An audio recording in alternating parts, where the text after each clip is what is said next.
ஜீவவசனம் கூறுவோம், சகோதரரே சேர்ந்தே எக்காலம் ஊதுவோம்.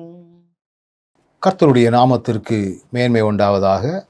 கிறிஸ்துவுக்குள் அன்பானவர்களே, இந்த நாளிலும் ஜீவ வார்த்தை ஒன்றை நாம் கேட்போம். யோவான் 19:18 சொல்லுகிறது, அங்கே அவரை சிலுவையிலே அறைந்தார்கள். அவரோடே கூட வேறு 2 பேரை 2 பக்கங்களிலும் இயேசுவை நடுவிலுமாக சிலுவையிலே அறைந்தார்கள். இயேசு கிறிஸ்து சிலுவையில் அறையப்பட்டார். இயேசு கிறிஸ்துவை சிலுவையில் அறையும் பொழுது அவருக்கு 2 பகுதிகளிலும், வலப்புறம் இடதுபுறமும் 2 கள்ளர்களும் அறையப்பட்டார்கள். அந்த 2 கள்ளர்கள் உண்மையாகவே தண்டிக்கப்பட வேண்டியவர்கள், உண்மையாகவே தப்பு செய்தவர்கள், உண்மையாகவே நியாய தீர்ப்பின்படி அவர்கள் தண்டனை நிறைவேற்றப்பட வேண்டியவர்கள். செய்த தப்புக்கு அவர்கள் தண்டனை அனுபவிக்கிறார்கள். நடுவிலே தொங்கக்கூடிய இயேசு கிறிஸ்துவோ தன்னுடைய தவறுக்காக அல்ல, நம்முடைய தப்புக்காக அவர் சிலுவையிலே தொங்கினார்.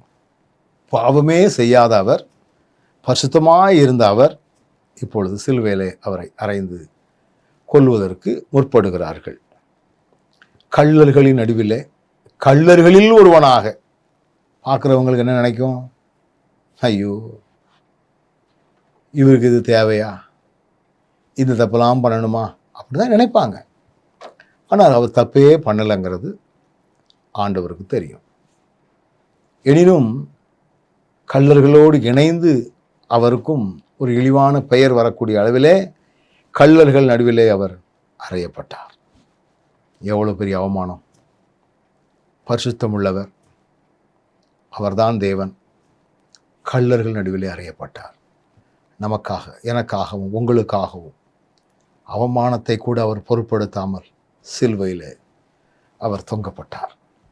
அவமானத்தின் சின்னத்தை அவர் தொங்குவதற்கு பயன்படுத்தினார்கள். அப்படிப்பட்ட ஆண்டவர் தான். எனவே நம்ம அவரை சேவிக்கிறதுனால அவமானமே வந்தாலும் அவமானத்தை மாற்றி அமைக்கக்கூடிய ஆண்டவர் தொடர்ந்து மேன்மையாக நடத்துவதற்கு நமக்கு போதுமானவராக இருக்கிறார்.